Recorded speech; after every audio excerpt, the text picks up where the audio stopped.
are broadcasting live from Lincoln Center, New York City. Once again, my name is Noor and I'm from INTI, International University, Malaysia. And together with me, I have a laureate student from Africa. Yes, from Monash, South Africa. My name is Shingi.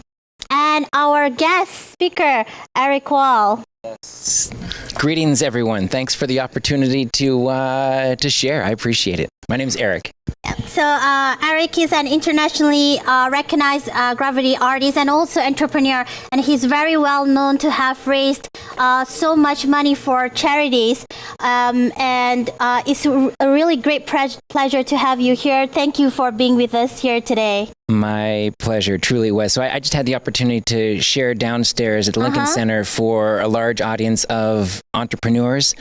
But the fact that it translates over and is appropriate for students, I think is equally satisfying for me. As you can see, I just walked off stage moments ago. I painted live and then also spoke about innovation and creativity. So how to think like an artist, but yet act like an entrepreneur. So that's kind of my job now, is I get to perform live around the world, and it's pretty good. And especially you carry that passion and enthusiasm with you. It's something that's so empowering. One of the questions I have is for students who are studying arts, or if they're not studying arts, how do they combine their artistic nature and make it into something meaningful and functional in their community? What would be your advice? Specifically, I'd say that for me, art is not about producing a product, but art is about producing thinking. And so it's not about the final outcome of being a sculpture, a painting, a song.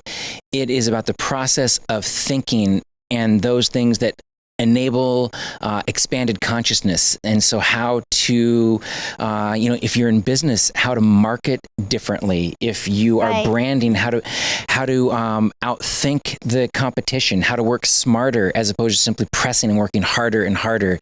So it's all about refining consciousness, expanding our mind so that we come up with new and different ideas that we hadn't previously explored before. And so that is appropriate both in art as well as in business, as well as in really any pursuit. It's the process of expansive thinking and then contracting and focusing and being disciplined. That's so powerful. You're combining arts with design thinking. Really perfect. You have a question? Yes, I do, definitely. Erik, as a world changer, one, and number two, as a person who drives innovation and excellence, what is it that you can say drove you into this field? What is it that differentiated you from everyone else? And how did you deal with getting into that particular field, particularly with art? Sure. For me, I think it was started with curiosity and then fueled with passion. So I didn't have a game plan. My job hadn't been invented before, so there was no blueprint to be able to refer to see if I was doing a good job based on best practices or metrics. I had to invent them myself. And the thing that was most fascinating to me was live music and live theater. And so how can I channel ideas? How can I teach? How can I be a professor but not be bound by the four walls of a classroom?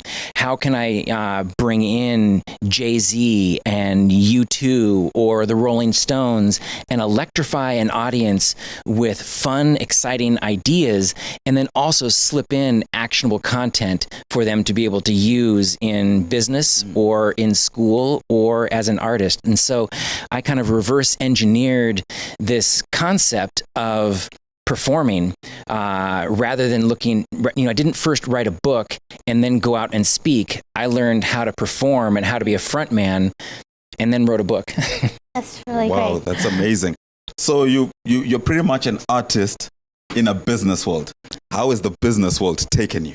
Yeah, the thing is the business world has been fascinated by it because nothing that I say is rocket science. Everyone knows it to be true.